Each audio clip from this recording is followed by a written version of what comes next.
Et salut à tous, Salut. Très chers amis investisseurs, on est très heureux de vous retrouver pour une nouvelle vidéo. Et alors là, ça va être un peu particulier pour cette vidéo-là parce que si vous voulez, on va vous expliquer comment on a pu trouver une très bonne affaire en étant à Lisbonne, donc au Portugal. Donc c'est il y a quelques mois déjà de cela. Et bon, là, pour tout vous dire, on est encore en phase de financement, donc rien n'est fait, on croise les doigts en tout cas. Mais du coup, on va vous raconter un petit peu l'histoire de cette fameuse, comment on a pu trouver cette fameuse opportunité, cette très bonne affaire. Et ensuite, on vous expliquera finalement, par rapport à cette histoire, les 5 enseignements qu'on peut tirer et que justement, vous pouvez adapter et justement adopter notamment pour, pourquoi pas, trouver une bonne affaire. Ouais, donc voilà, en 2021, donc je crois que je suis arrivé à Lisbonne, je suis arrivé en novembre 2021. Toi, tu m'as rejoint peut-être 15 jours après. Quelques jours après. Voilà, tout simplement, pourquoi Lisbonne? Pour changer d'air, pour rencontrer d'autres personnes, pour découvrir Lisbonne qu'on ne connaissait pas. Et puis pour le coup, on n'était plus du tout en mode recherche, donc c'était vraiment pour profiter. T'oublies de dire que si vous voulez, on avait recherché pas mal de fois, notamment l'été dernier, justement dans une zone dans le sud de la France. Après, bon, forcément, on était revenu sur Paris, donc on a un petit peu, pas forcément abandonné les recherches, mais du coup, on est passé un petit peu à autre chose. Effectivement, il est venu le temps où tu es parti à Lisbonne, je t'ai rejoint. Et puis là, pour le coup, pendant cette période-là, on profitait également de la ville et du soleil, etc. On n'avait pas trop le mindset pour rechercher, Voilà, et puis notamment, on était à fond dans les cryptos et on avait repris notamment 2 formations. Donc on était, pour tout vous dire, pas du tout à fond dans l'immobilier.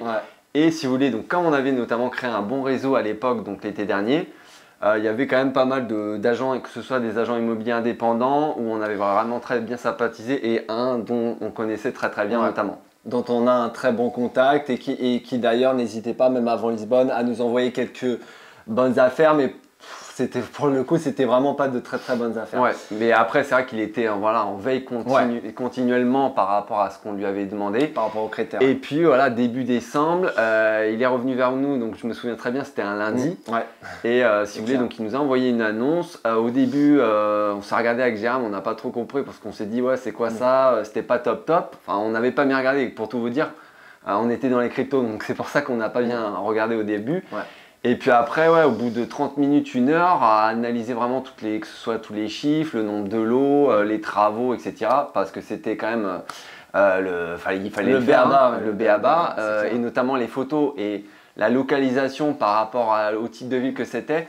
On s'est dit, mais en fait, c'est finalement une très bonne opération. C'est même vraiment pour le coup une pépite.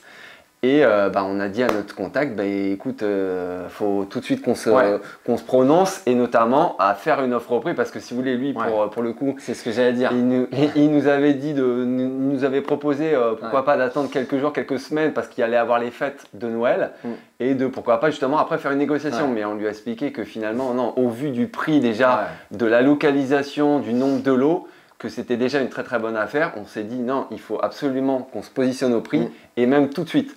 Donc on s'est positionné le jour même. Et ça, on remercie vraiment notre expérience parce que je pense que si on n'avait pas eu l'expérience nécessaire, donc l'achat de nos 2 immeubles de rapport, je pense qu'on serait passé à côté et on aurait peut-être attendu une semaine, voire on aurait tenté de négocier. Et donc forcément, tu l'as un peu évoqué, en fait on a du coup fait une offre au prix, tout simplement. Sans rien voir, enfin sans aller visiter, etc. Et le jour même, c'est-à-dire que le lundi, comme tu l'as très bien évoqué, notre contact il nous a transmis l'annonce. On a fait peut-être 2-3 heures après une offre au prix. Voilà. Et après le soir, donc je me souviens très bien parce qu'on était à la salle de sport en train de soulever des haltères, etc. Et donc on lui a envoyé tous les documents, notre carte nationale d'identité, enfin tous les autres documents. Classique, contre-offre justement après le lendemain de contre-offre signée des vendeurs, donc en à peine 2 jours, enfin en vraiment 2 jours. Ensuite, on a fait un aller-retour, si vous voulez, on a pris l'avion, on est arrivé donc dans le sud de la France pendant un week-end. Et d'ailleurs, nos parents nous ont rejoints, on a visité, donc tout s'est bien passé, on a bien confirmé que c'était vraiment une bonne affaire. On est revenu ensuite par la suite à Lisbonne. Et voilà, c'est un peu l'histoire. Et là, on est un peu aujourd'hui justement en phase de financement. Et voilà, pour tout vous dire que tout est possible. C'est clair. On était à Lisbonne, on n'était pas du tout en mode recherche. Après, voilà, on avait quand même créé un réseau de qualité. Et qu'on a finalement trouvé une très bonne affaire. Et de toute façon, on vous fera notamment pas mal de vidéos, de toute façon, si ça va au bout. Mais voilà, par contre, donc il y a vraiment 5 enseignements que vous pourrez tirer là-dessus, on va vous les dire. et qui sont concrètement de l'histoire qu'on vous a dit justement par rapport à ça. Donc premier enseignement à tirer de cette expérience et de cette belle histoire, c'est qu'il faut créer un réseau de qualité, donc un réseau d'agents de qualité, que ce soit des agents indépendants ou des agents classiques, et vraiment établir cette relation de confiance, c'est-à-dire que passer outre le statut d'agent immobilier et vraiment essayer d'avoir des relations amicales avec les différentes personnes que vous croisez. Ouais, parce que nous, pour tout vous dire, du coup, cette fameuse, c'est un agent immobilier indépendant. Et en fait, on l'avait rencontré, si vous voulez, lors d'un événement IMO. Donc, il n'y avait pas ce cadre finalement client, professionnel, agent immobilier que futur client. Et voilà, on s'était rencontrés lors d'un événement IMO. Donc, on était plus en tant que amis finalement, même si on s'était pas vu beaucoup de fois. Et c'est pour ça que on est resté en contact. Il a fait de la veille après pour nous et franchement, on est vraiment très reconnaissant par rapport à ça. Mais voilà, tu l'as très bien dit, vraiment, pour ça, créer un réseau de qualité et avoir cette relation un petit peu plus, on va dire, amicale. Et n'hésitez pas, comme on vous l'a dit régulièrement, d'inviter au restaurant. Notamment leur payer un café, etc. C'est un peu le béaba. Ensuite, le deuxième enseignement que vous pouvez tirer, c'est que, comme on vous l'avait dit, on n'était plus du tout en recherche et ça faisait on avait cherché quand même pendant 2, 3, 4 mois. Et lorsqu'on était à Lisbonne, pour le coup, c'était encore plus. Mais on le répète, ne pas être pressé vraiment quand vous recherchez un bien. Parce que quand vous allez vraiment être pressé et que vous voulez tout de suite un bien, vous allez rechigner sur votre rentabilité, sur votre cash flow. Vous allez trouver quelque chose de pas top. Et alors oui, vous allez vous dire j'ai trouvé quelque chose, mais finalement ça ne correspondra pas aux critères que vous êtes définis au départ, que ce soit au niveau de votre rentabilité cash flow.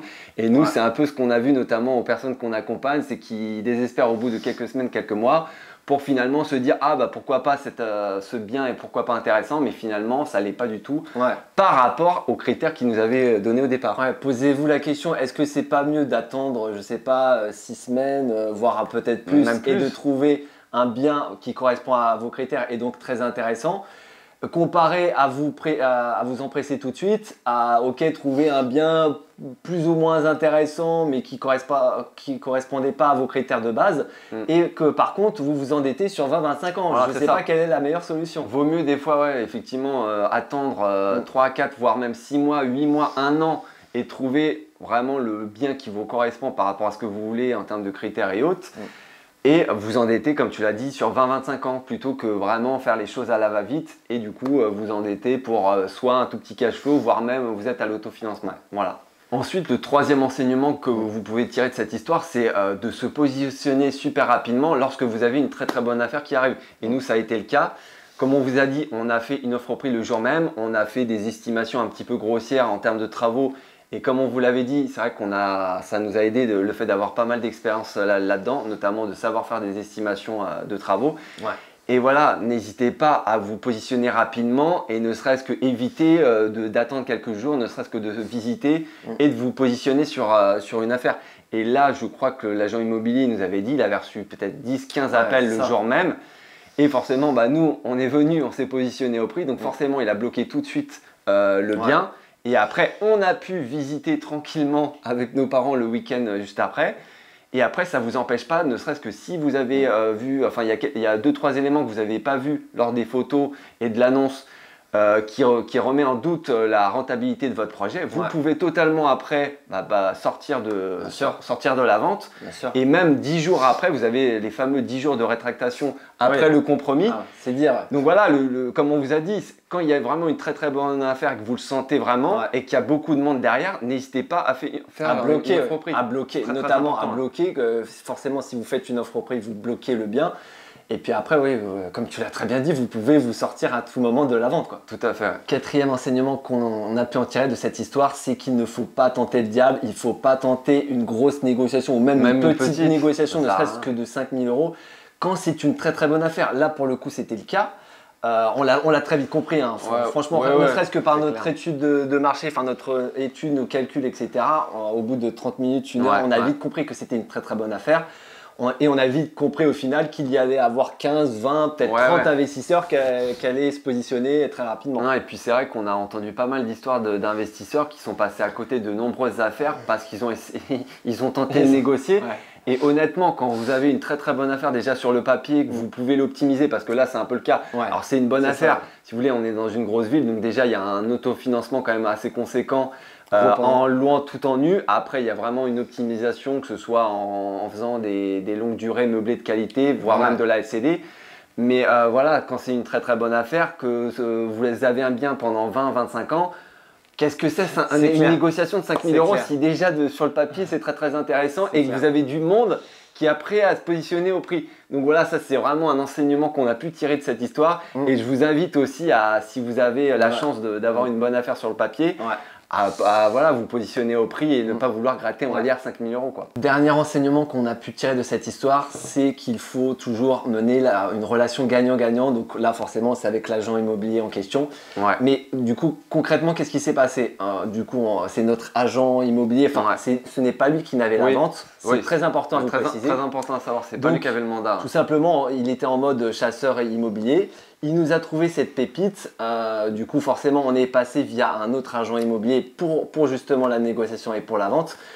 Et donc forcément lui il faut bien qu'il soit gagnant de son côté. Et donc la problématique c'était est-ce qu'on mange un peu des honoraires de l'agent immobilier qui s'occupe de la vente de par notre contact ou enfin comment on la joue. Et donc on a très vite compris qu'il fallait tout simplement laisser 100% des honoraires de l'agent immobilier de cette vente et par rapport à notre contact, lui… De voir directement avec lui la commission. Alors on mettra de notre poche, il n'y a pas de souci. Et de toute façon, c'est pas ça qui remet en question le fait que ce soit une très très bonne affaire. Et effectivement, bon, tu l'as dit, mais c'est vrai qu'on n'a pas bien expliqué, mais faut savoir que comme c'était un agent immobilier externe, en nous ayant transmis cette bonne affaire, il mange une commission. Alors je crois que c'était 40% des honoraires de l'agent immobilier. Et donc forcément, il est revenu vers nous, je m'en souviens très bien parce qu'on était à la salle de sport et il nous a dit ah mais merde les gars, vous êtes au courant que je prends tant de commissions par rapport à ça. Et là, en fait, pour le coup, il était moins chaud. Et on s'est regardé avec, je me souviens, parce qu'on s'est regardé avec Jérôme, on s'est dit merde, comment on fait? Alors, sachant que c'était une très très bonne affaire, et puis on s'est dit, finalement, lui, si on faisait comme ça, du coup, lui, il allait perdre l'affaire, enfin, il allait perdre sa commission. Nous, pareil, donc on s'est dit avec justement notre contact, écoute, on va te rémunérer directement, on verra ça entre nous.